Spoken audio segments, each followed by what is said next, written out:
Hello. What's going on, guys? I'm back and I'm here today with another ranking. Today we're ranking the exotic auto rifles, and this ranking by far was the hardest to make, man.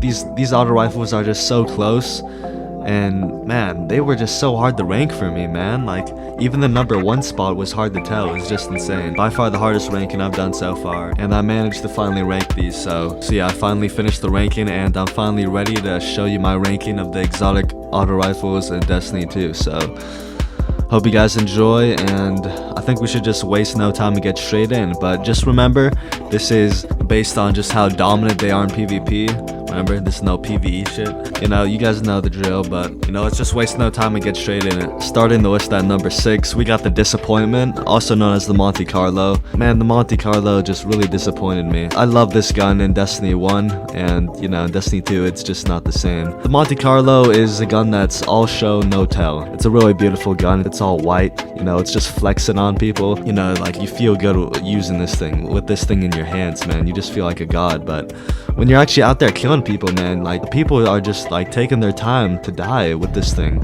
and I'm just like, yo, are you gonna die faster? Like, the Monte Carlo really expect me to kill these guys this slowly. And you're probably asking, what is the problem with the Monte Carlo? Well, this thing doesn't have any range. You know, it's good for medium close, and I guess a medium, but you know, besides that, it's got no range. You know, it doesn't even attempt to kill a guy from far range, which just sucks, because you know, that's where a lot of gunfights are. And even at medium range, they take their time to die, man. Like, I swear, this thing takes way too long to kill, man. Also, the recoil is just kind of weird. Its exotic perk is pretty good, but you gotta get a kill to proc it. And the perk lasts for like 2 seconds, so you know, it's just, you know, I really like this gun in Destiny 1, and it's just not the same in Destiny 2, and it's the worst on the list at number 6. Next up at number 5, we got the Hard Light. Now, the Hard Light, there's not much of a difference between the Monte Carlo and the Hard Light. Like, if I'm gonna be completely honest, the Hard Light just a bit better, with it having better range and just more capabilities with its exotic perk where you could ricochet off walls. You know, it's got less damage fall off, so better range, and it definitely kills faster than the Monte Carlo, because Monte Carlo, that thing slow as hell. But yeah, the Hard Light, it's just never really been in a good spot, besides that one time it was just absolutely cracked when Trials first came out, which it was just the Hard Light's time, you know. Now it's pretty decent, just better than the Monte Carlo, and I don't really have much else to say about it. Some negatives about this gun, obviously it's always had this where, you know, it's just kind of shaky when you're shooting it, and it's kind of weird.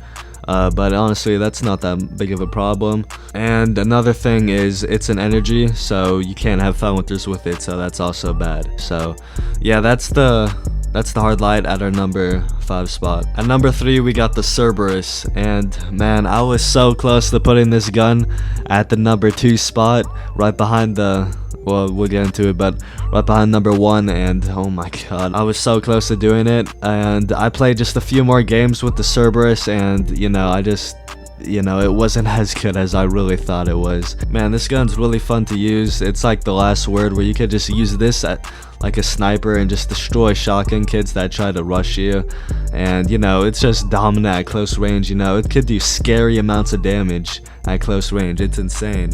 But yeah, I really like this gun. It's really fun. It's really different from all the other auto rifles, and that's what I really like about it. With the Cerberus, it's like you're using a shotgun and a sniper at the same time, but your shotgun has unlimited ammo, and you could just go crazy with it. It's super fun. All these things sound so good, but as I played more with the Cerberus, the worse it started getting, and that's why I had to drop it down here. Put it after the Hard Light because I feel like it dominates a lot more, and you know, there's a lot more options with the Cerberus than the Hard Light, because this thing could be at super close range, and then you could shoot from medium range, and you know, it's obviously in your kinetic spot.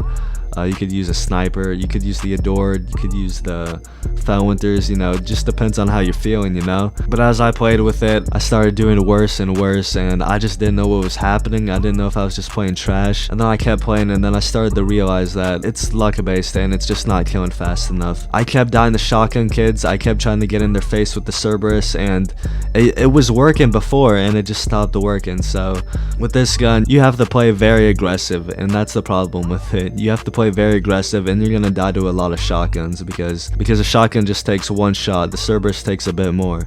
So That's the problem with the Cerberus. And if you do try to use this thing at medium range, it's gonna take a lot longer than you want it to.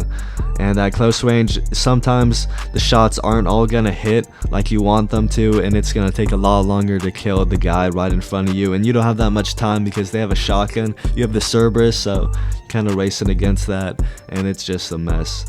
So yeah, I really like this gun, but it definitely has problems. It's definitely not number 2. I don't know what I was thinking, but I really like this gun. It's just very inconsistent. You know, I was going from having like god level games to just getting destroyed sometimes because just shotgun kids were just destroying me because my Cerberus wasn't killing them fast enough up close. So yeah, that's what I gotta say about the Cerberus. And yeah, it's not at the 2 spot, it's at the number 4 spot. At number 3, we got one of my favorites, the Tommy's Matchbook. Man, this thing is, I love this gun. This thing is so good and it's so consistent.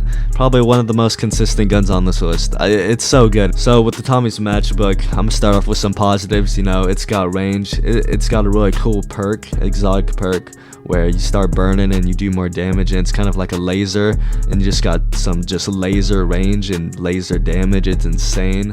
The negatives of that is you start taking damage, but it's not bad, so it's not really a problem. You just delete people's health bar with this gun, and I love it. You know, it's just really fun to use, and you know, I don't know, something about it, it's just really cool. I really like the sight, I like the look of the gun, I like just the straight fire coming out of your gun, and it sounds cool too, so there's not much to hate. I think the main drawback and the main thing I don't like about this gun is it's an energy gun, so no foul winters, wah wah. And yeah, that's the biggest problem with it, I think, is just no foul winters. And yeah, the Tommy's Matchbook is just exactly what I want in an auto rifle. Maybe not you guys, but it's exactly what I want besides no foul winters. But the reason why it's at number 3 is because it's just more consistent, and I think it's got a really good exotic perk than the other 3 that we just passed on. But yeah, Tommy's Matchbook, it's definitely in the top 3 best auto rifles. So yeah, Tommy's Matchbook comes in at the number 3 spot. And at number 2, we got the Sweet Business.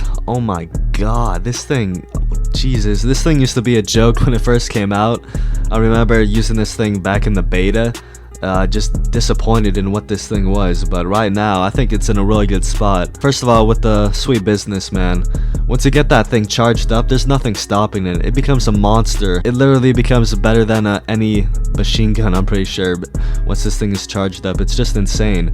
You're shredding kids' health, and it's just a monster out there. I don't care what you're using, what hand cannon you're using against this thing. When it's at full power, nothing can stop it at full power. It's insane. At full power, it's got the range, it's got insanely fast kill time, and just the rate of fire, and it's got the magazine to keep that full power going too. Now, you're probably wondering, then why is this not number 1? Well, before you get the full power, you gotta go dun dun dun dun dun. And yeah, that's basically why. And you gotta treat the Sweet Business like no other gun, pretty much, where you gotta start shooting it before you gotta constantly pre-fire before you get in gunfights. Sometimes you could get away with not having to charge it up before you get into a fight, but you don't always get away with that. Also, when you're shooting this thing and charging it up, you could hear that thing from across the map. So if people really know about that full power Sweet Business monstrosity, they're just not even gonna go near it. So it completely gives away your position. You're not gonna have the element of surprise with the Sweet Business at all. So yeah, that's just what takes away from the gun. But once you have this thing at full power, nothing is stopping it. Nothing. So yeah, it's a beast right now, and I think it's in a really good spot, and it's a really fun gun. But yeah, that's the Sweet Business, and that's why it's at our number 2 spot. At the number 1 spot, we have the Suros regime, and I'm glad to see this thing at the number 1 spot. Suros is what ended up taking the number 1 spot, and out of all these auto rifles, it's by far the most consistently good auto rifle out of all of them, and most likely the best to use in a competitive situation and just to use all the time.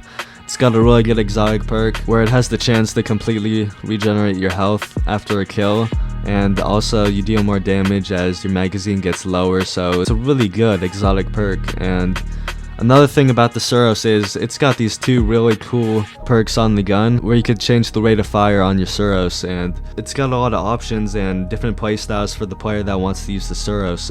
And honestly, right now I think both the rate of fires are really balanced, and probably the most balanced they've ever been, because I remember there used to always be, oh, you gotta use the slow rate of fire. Okay, now you gotta speed it up. So yeah, right now I think you could go either way, and it also depends on your playstyle too. The slower rate of fire, you get more range, but it's not as dominant in the closer ranges, and with the increased rate of fire, you could just laser people at really medium range, and it's really dominant at that range, but it's not as good as the slower rate of fire and the longer ranges, and the slower rate of fire is obviously easier to control. So, but for me personally, I honestly go back and forth on these. Like, I just can't decide which one I like better, because I don't know, it's just sometimes I like the rock just the quick laser spinning up, and other times I feel like going with the slower rate of fire and just like shooting them 4 times, and it just gets rid of their health, and it's so satisfying. But yeah, Suros, you know, it's very consistent, and yeah, it's just pretty much everything you could ask in an auto rifle, and I feel like I'm saying that at every number 1 spot we get to in these rankings, and it's literally so true. Every gun that's number 1 on the list is always just the ideal auto rifle or the ideal hand cannon